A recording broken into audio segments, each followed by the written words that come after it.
Hello guys! So, share ko lang itong aming condominium. Well, ito nga palang condo na to. Yan, maganda paglabas mo, open hallway. Hindi yung parang nakakatakot. Maliwalas, mahangin. So, let's go! Hello, hello! Yan, nandito na tayo sa loob ng ating condominium. 56 square meter, 2 bedroom na may balcony. So, papakita ko sa inyo kung paano ko to renovate. Yan, bali, hindi ko pinakontrata. Ako na yung nag-design, ako na yung bumili ng materyales, tsaka nagpasahod sa tao, kumuha ng tao, and everything. So, sa end ng video na to, sasabihin ko kung magkano ang inabot lahat. No? So, last year namin to pinagawa. And, malamang next year, ay ibenta namin to baka mga December. So, sa mga nangangailangan ng condominium na very accessible sa Skyway papuntang Makati area, so baka mako-consider nyo to soon. Yan, so ito yung ating unit. So, dito muna tayo sa, ito naman yung pinaka-kitchen nya. Yan. So, wala naman akong binago sa kitchen. And then, nandun lang yung ating extreme bottom load na water dispenser. So, yan, nag-invest na kami sa bottom load. Mga 7,000 yata yung extreme. Yan, mahirap talaga pag top load. And then, ito na yung ating pinaka coffee cabinet. Drawers, then mga shelves dyan. Open shelves. So, tea and coffee.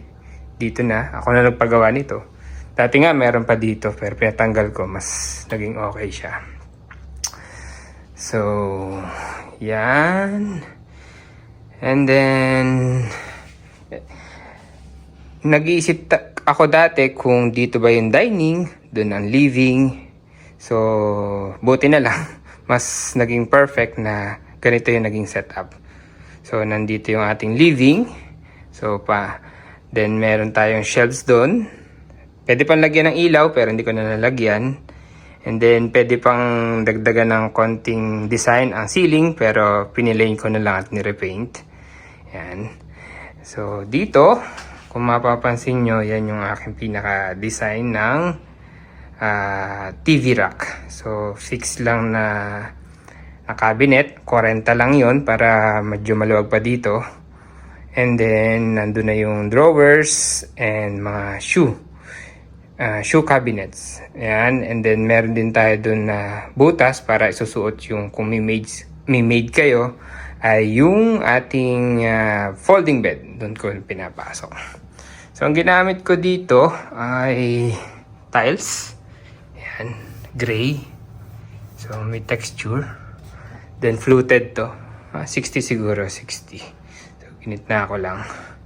Then, ito namang ating TV.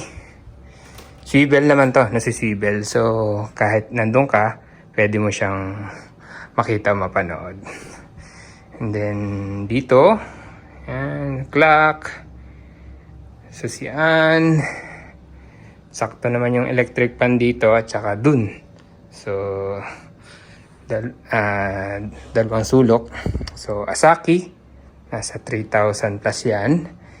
And then dito, nauna kasi namin binili itong sofa bed. So, mas recommended ko yung mas maliit. And then yung isang one piece lang na double size. Yan. So, kung ganun kasi, madali siyang i-move around dito pag gustong manood at gamitin yan. And then, mas madaling i-set up yung bed kung kailangan. Then, simpleng carpet lang.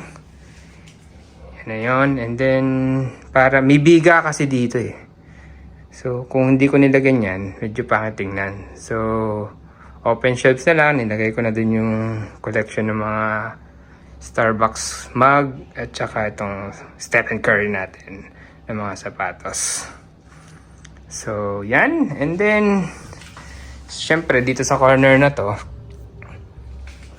tumapat tayo dito. Ayan. Then, kinuha ko na lang yung gitna. Nagka-problema din ako sa TV, napataas dati. So, nung nanonood ako, parang sumasakit yung leg ko. So, may tamang level dapat. So, yan yung tamang level. Titingnan nyo rin yan bago nyo ikabit yung pinaka-TV. Parang ginitna ako kasi dito eh. So sa totoo, pwede pa ako magdagdag ng medyo maliit na shelves dito. So yun na to. Ayan. And then, nandito na yung recliner natin. Meron tayong tawag dun, side table. Sa Lazada yan, 800. Ito yata, 12,000 o 10,000 sa Furniture Republic. Pero ang tagal na nun. Parang bata pa si Daniel. So, mga 8 years ago na to. Yan. And then, dito muna tayo sa design natin na mirror. So, syempre, mas maganda na mirror para magmukha daw na mas malaki. And, okay lang. And so, ang ginamit ko, nilagyan ko muna ng plywood. Bumili ako ng kahoy, 1x1, tsaka 4. Finirame ko, then pinapunta ko yung magsasalamin. Kumat lang ng mga square-square. And then yun, kapit lang. Yun na yun. So, equal lang yung hinati ko lang sa 9 na mirrors. And then, ito, mura tong lights na to. Ito yung tig 1,000 yata. 1,500. Basta nasa range lang na 1,000. Ako na rin nagkabit niyan. May konting talent lang. Yan. So, kasi nag-alis na yung mga tao. Ako na lang natira. So, ako na lang yung nagkabit. Pero ang ginamit ko nga pala ditong mga ilaw, mga tricolor. So, white, super white, at saka warm. Ganun din yan. Tricolor din yan. Yun o. So, lahat ng ilaw ko dito, kahit CR, kitchen, tricolor yan. Yun, and then, dito naman ay kahit anong ilagay nyo. So, and then yung mga breakers natin. And then, ito na yung setup natin ng dining set. Noong una, square sana. Circle. Round table. And then parang ang sikip. Wala akong makitang maayos sa IKEA. Ito galing IKEA. So 1.4 by 80. Sakto. Sobrang luwag. Kung titingnan nyo talaga, biglang aliwalas. Parang ang sarap tumira dito. Kasi maluwag, maayos, hindi masikip, hindi magulo. So, yan. Isang taon na yan. Ganyan lagi yan.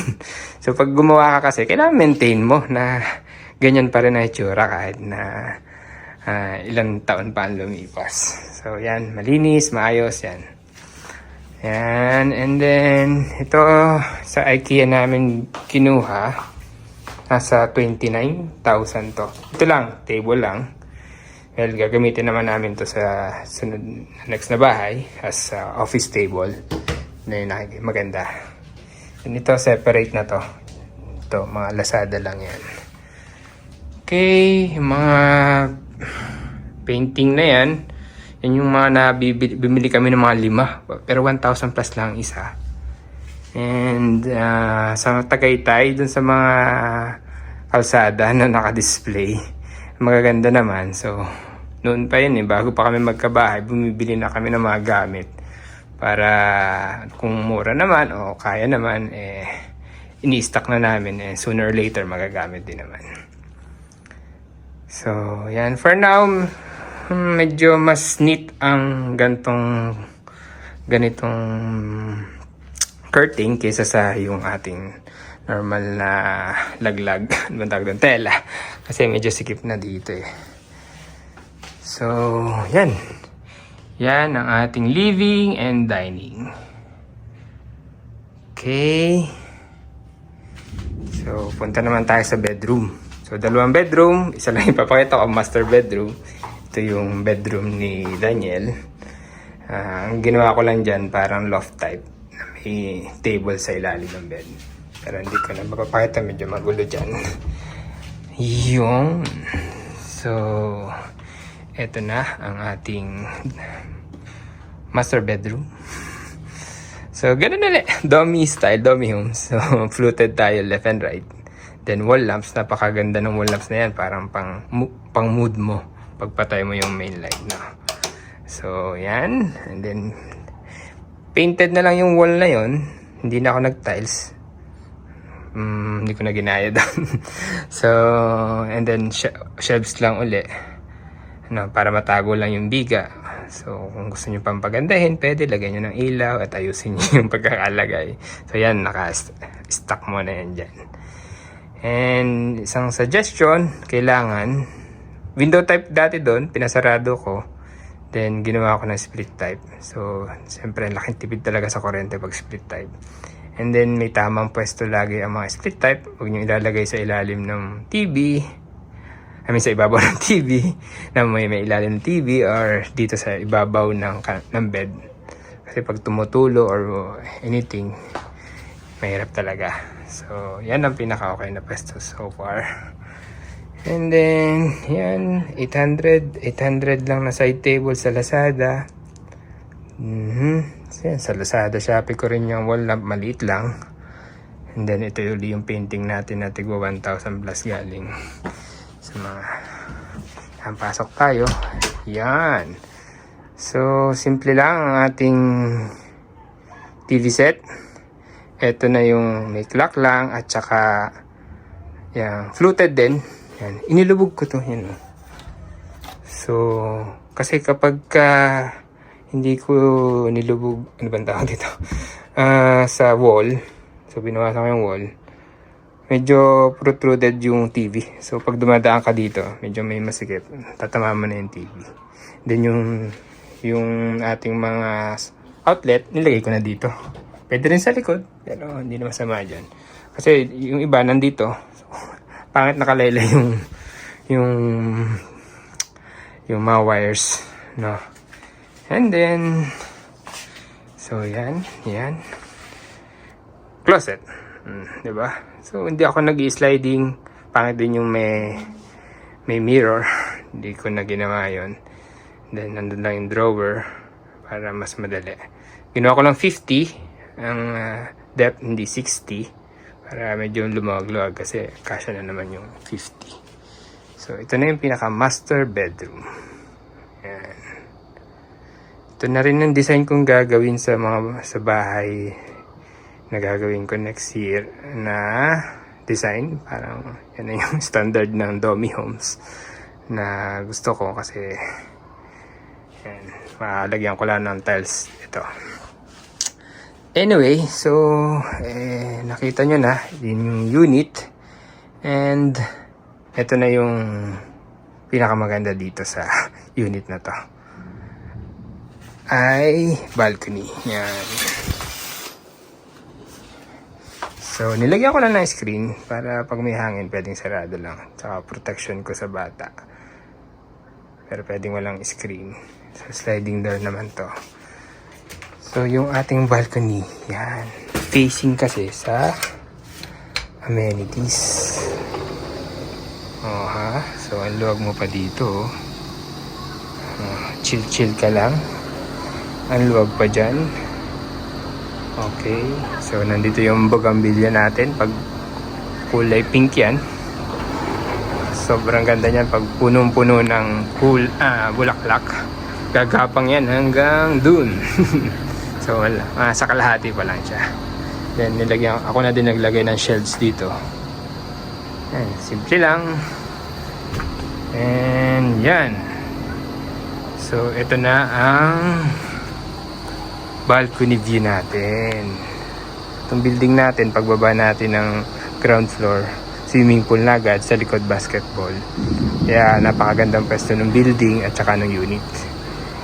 And gantong level lang tayo, hindi mataas, hindi mababa.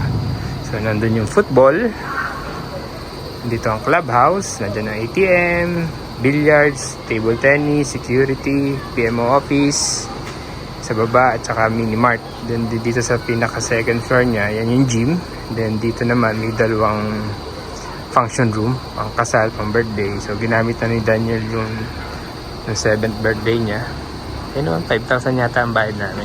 Yung bayad pa rin. So, eto na. Yan.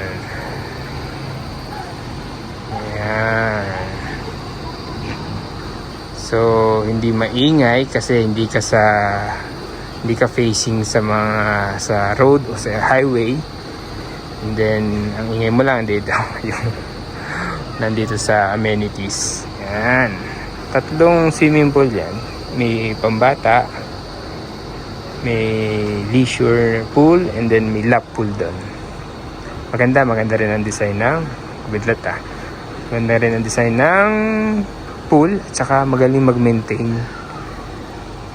ang developer nito. Pati mga garden, sobrang ganda at maayos lagi.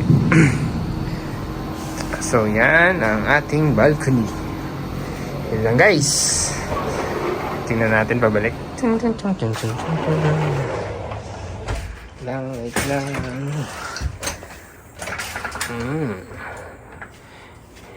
Yan, so magkano ang inaabot ng ating pagpaparenovate ng konti? So nasa 250 to 300,000 from bare unit sa ganitong renovation. Basta build your own o do it yourself. Yan. Yun lang. So, thank you sa panonood.